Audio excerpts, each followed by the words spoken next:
Points, IT&E, Cabo Enterprises, and Jack in the Box. Let's head into the KUAM News Zoom room where she's making her first appearance on the link. The military buildup liaison for the office of the governor, Vera Topasna. Good morning, Ms. Vera. Are you unmuted? Unmute. Happens to everybody, don't worry. Hi, Chris. Good morning. Good morning, KUAM. Right on. And good morning. Thanks for joining us on this Monday. Let's kind of get into it because, just for people who may be watching or a little confused about some of the positions that we have that deal with the military buildup, because we mostly hear from the SHPO, right, and the military affairs liaison, I believe Carlotta Leon Guerrero. But could you, if you don't mind, Vera, describing what you do on the day-to-day that relative to working with the military and the buildup?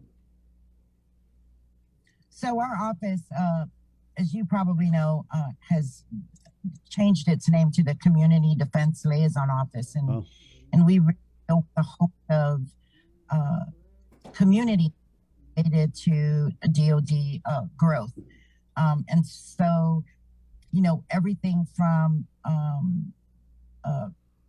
environmental impacts, mitigation studies, working with DoD, land issues, working with certainly the Gov Guam land team and DoD, and providing as much information on DoD actions, policies that either benefit or impact Guam, and providing that to the governor and the lieutenant governor. So many moving parts for sure, but we do work with Perlotta, Leon Guerrero, and other government of Guam agencies in dealing with military growth.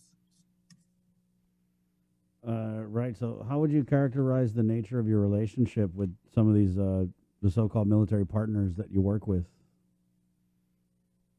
I think it's certainly very, while the issues are challenging, it's certainly very diplomatic and very forthright.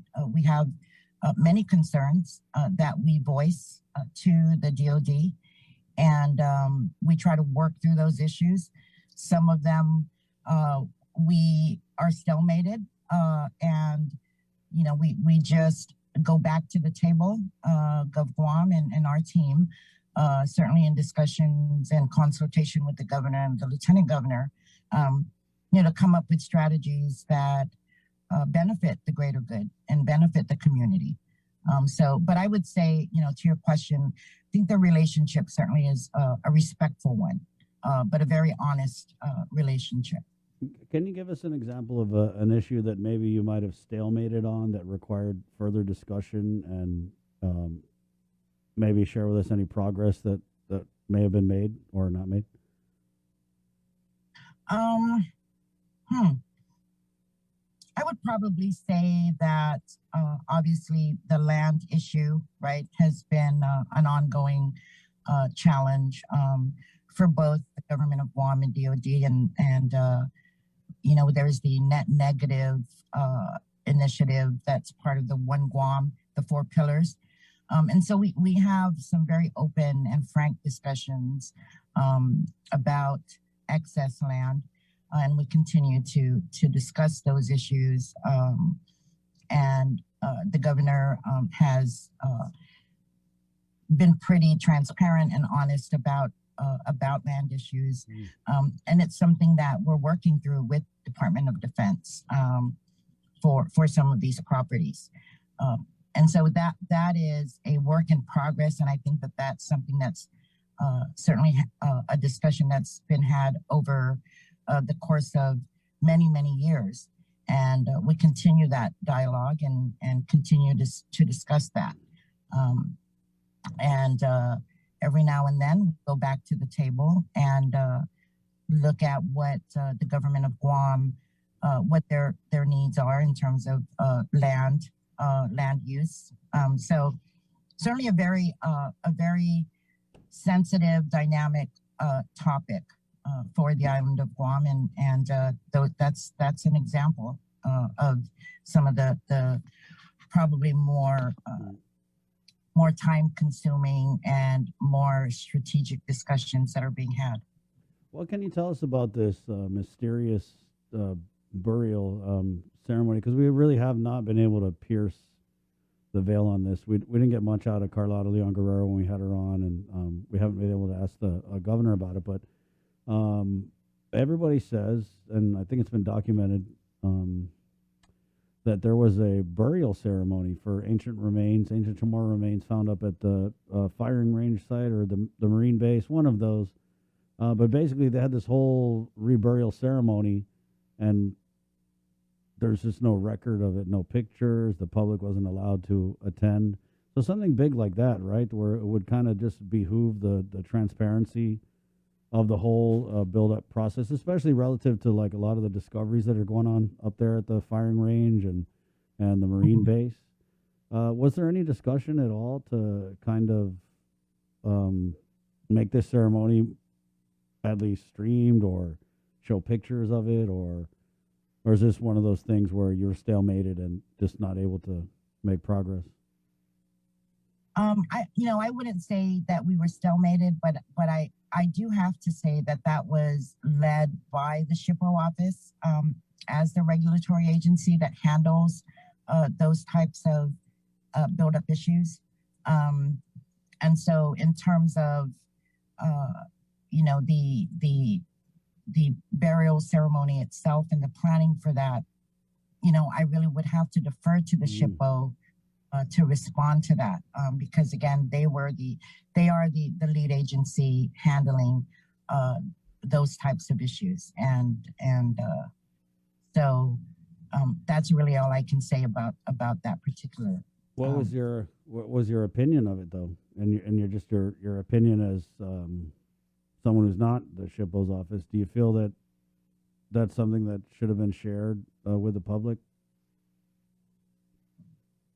well I think that you know we were right in the middle of COVID when if you recall um, we had I think we were experiencing the island was shut down and for me I you know appreciated obviously as part of the governor's team uh, to attend and I think that that was publicly noted that I was there Oh, and I think yeah so so just overall to tell, can you tell us what happened, or are they gonna like, are you bound by top secret stuff? So can just describe the scene for us.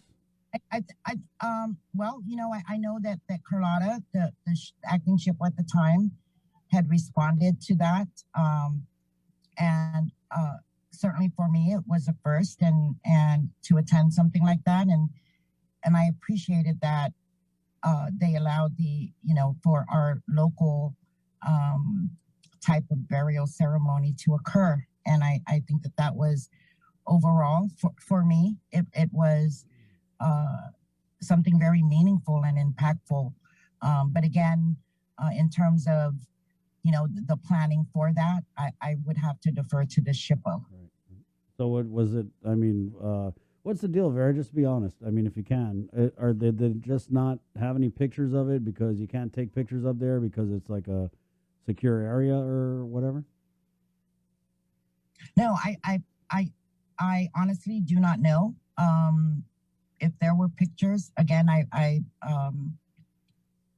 if I don't there were any pictures, and I don't believe that it was in the spirit of not being transparent. Mm. Again, a uh, uh, a time in our on our island Yeah. as we with COVID, and there was discussion. I can say that about not being public or not taking pictures.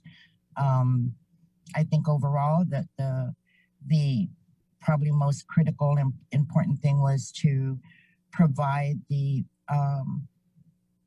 respect and to have that prayer being cited by one of our local um, you know uh, Manomko, Mr. Garrido, at that time. Oh, So there were no discussions. I can say that about not being transparent or not taking pictures because we're not allowed to. Okay. But you can agree Yeah. that that would have been, I mean, that would have just been a huge bone to throw the natives to show that and to show like, hey guys, yeah, we're treating these remains with respect or whatever. So you can vouch for the way that our ancestors were treated during that ceremony. When you say vouch for the way our ancestors were treated, Like it was a respectful. having the Right. having the proper burial and prayer, yes, I can vouch for that. Okay. That it was very, very touching and very meaningful. There was another thing I believe the vice speaker had asked the public auditor to look at some of these military buildup contracts for the taxes or something. Are you involved in any way with that? And do you have any knowledge of anything with that issue? We're involved to the extent that we, again, and I think I may have been quoted that about 2 years ago, when we came into office, the governor wanted to look at federal government contracts, MILCON contracts, and we were able to get some historical data in terms of awards. And we worked with the Department of Revenue Tax, which the governor had wanted us to do, and we had a couple of meetings with NAFAC Marianas on that topic. And that's the extent of our involvement. And I do know that Daphne had her tax enforcement team at the meetings, and they have had, so it's something that they had been doing for quite some time, engaging with NAFAC Marianas on MILCON awards. So I know that they have been tracking it. And as you know, or you may know, DOD has language in their contracts that require local contractors to ensure that they follow local tax laws. So those are the types of discussions that we've had with Rev and Tax and working on those issues. So what's the short answer? Do the MILCON, are they paying their local taxes, or is it just kind of like they hire the local people and then that's where the tax base is? Yeah, I could not, I can't answer that. I think Daphne would be, and Rev and Tax would be in a better position to answer, who's paying, which contractors are paying taxes and that sort of thing. I wanted to go back real quick on what you're talking about, land return from the federal government. Are you involved at all with any discussion in getting the land back, or if we already have it, the one up by Eagles Field that the governor had said she wanted to use for the hospital? We are going through a leasing process for Eagles Field, and that has already, there is a joint team between Joint Region Marianas, NAVDAC Marianas, and the government of Guam, the land team, which is led by Joe Borja. So we have a timeline for the lease, and it is moving rather quickly. And so we are confident.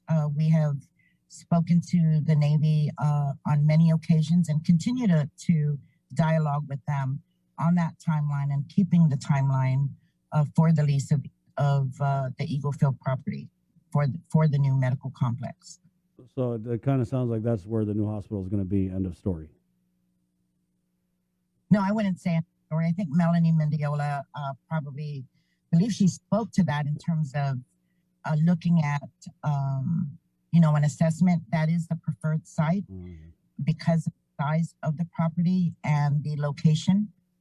So certainly that is the governor's preference, and she stated that many times.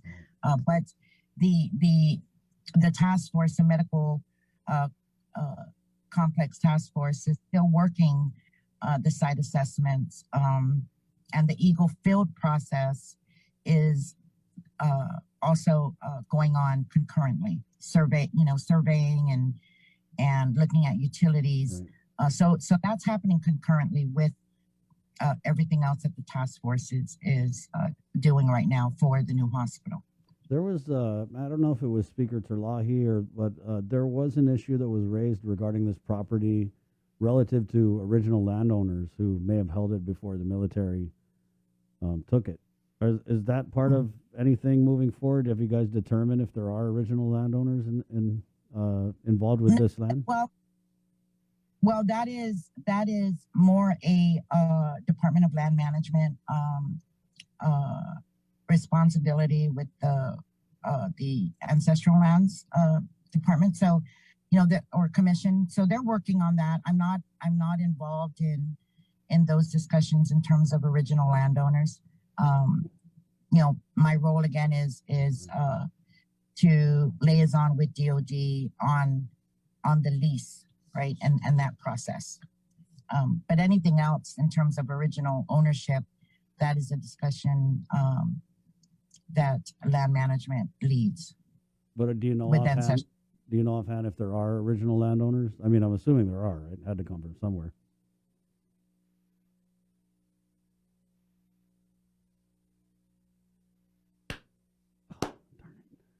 Hello. Yes, yeah, you are. Sometimes I clap when it freezes. It works. I'm sorry, I didn't hear your last Oh, I question. just said offhand, do you know if there are original landowners involved with this? Because we get a lot of comments, and I just want to, I mean, just, do you know offhand? And then I can go ask Joe Bora. Yeah, no, I don't. Okay. I don't know the involvement of, or if if there are original landowners. I imagine there are, but that's something Joe Borja has a handle on. Wow. Can we switch gears a little bit? Wanted to ask about this Afghan refugee issue. I Mhm. Has there been any development with this since? Well, I guess since Friday, because I know that there's some pushing on it. But and then the governor had written a letter. I believe our congressman had written a letter about these Afghan refugees, but we haven't.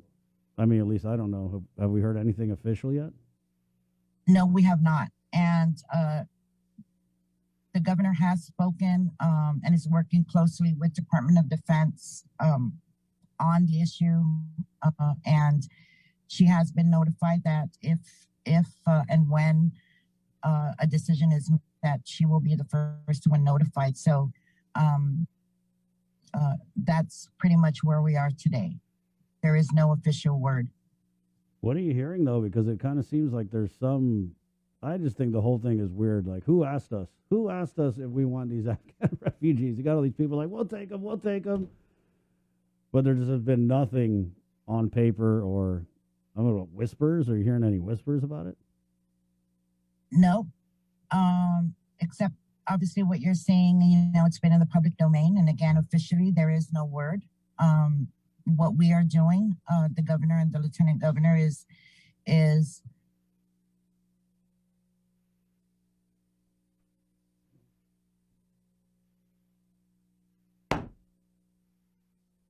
cabinet member for what if scenarios. And so we've had the discussion, the pros and Vera, cons. Vera, I'm so sorry, but you blanked out then again. So can you just go back? You were saying that there's actually been discussions with cabinet members about the what ifs of this Afghan refugee situation. Yes, yes. The governor pulled a team together, and I guess just like I can say, just like COVID or the Teddy Roosevelt situation, it's an emerging issue right now in the public domain, and rightfully having a team together. Some of them have a lot of experience in dealing with the evacuee situation from the 90s and know this process. And so we've had a couple of meetings just to look at, the pros and cons, the what ifs, but that's the extent of what we're doing to be prepared for a possible, for an emerging situation such as this. I remember I read when this first was kind of making its rounds in the international media that there was some discussion about a base in Qatar that would be used. What do you think that we're offering the federal government that's different from Qatar or maybe more enticing? Or are we offering something better? Yeah, I can't speak to what we're offering. The governor has not had any discussion. Again, she's not been notified. We have not, her task force has not offered um, anything to anyone. And again, our role is to provide her and the lieutenant governor with again, what scenarios we have to be ready in planning for this, and that's the extent of what we're doing. She's been briefed by the tag, who is part of the task force, Oh, yeah. on a concept of operations, and then there's she's just got a great team assembled to deal with this, but we have not made any promises to anyone, or had any official discussion on the matter. Can you tell us who else is on this task force? So we have General Agagi. Yeah, so if you just think about the COVID task force, right, which had basically, and the National Guard, you know, the public health and GMH. We have logistics, the port and the airport, and then there's public safety, fire, and the police chiefs on the task force, as well as our disaster response lead and communications in the team. So when And you so you have just specific, um, concerns that have been prioritized.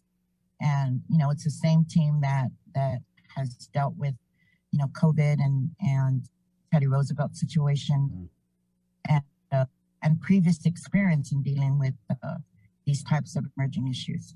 so have they had a few meetings? Have we already had the conversation? This maybe the starter conversation, like, okay, can we do this Yeah, we've had what it's really the historical, right? What was done with the curves? previously, Mm, historical, right? And what is you know the capacity today. Um, but I think we all realize that historically the DoD has housed the evacuees within federal property, right. um, and not at the hotels, Mm, right? So that much we do know. yeah. Yeah, and I talked to Mary Rhodes of GHRA, and she's like, "Yeah, we're not involved in any way. We're trying to reopen tourism." And I think they were also concerned a little bit about the security risk that we may be facing. I mean, God, there's just like a lot. There's COVID, right? Because I'm assuming none of these, I don't know if they're vaccinated.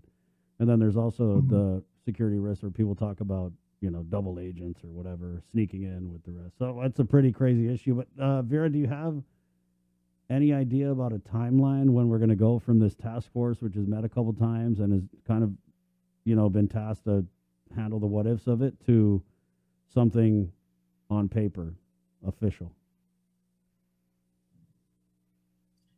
I think I'd have to, you know, I think we are officially as cabinet members, and again, formed to support the governor and lieutenant governor at any time. And so we are ready um, to tackle, the emerging conversation officially, if it does come. And so Jay, the drawdown is, what is it, like September or something? Is the date when the troops are supposed to complete the withdrawal? I mean, Yeah, I right. think I mean, right. I've read, Right. yeah, I've read that like everybody else. Right. Yeah. There's a proper timeline to withdraw all the troops. But certainly, that's a DoD Right. thing, and Yeah. I imagine that they're having those high level security risks discussion. I'm not speaking for them, but Right. Right. I think that's what they do, right? That's the DoD. I mean, that's risk assessment and security, but we are prepared, that the task force, um, to deal with this emerging issue. Vera, it's been this is the first time I had you on. Wow, you're really sitting in a spot where you can give a lot of info. Thank you for your time this morning. Is there anything in closing that you wanted to add on this Afghan thing, or anything that we covered during the interview? No, no. I appreciate the opportunity to come on, and I hope I answered your questions. You And did. I'm sure you may have many more, but there's a host of people dealing with different issues directly or indirectly with Department of Defense, and Right. you know, I welcome any opportunity to clarify on behalf of the administration what we're doing with DoD and that relationship. So thank you again for the time. Thank you, Vera. Be safe, okay? And keep us Be safe. posted. Keep us posted. All right. There you go, Vera Topasna, the Community Defense Liaison Office Director. Did I get that right, Jay? Yeah. I think. Okay.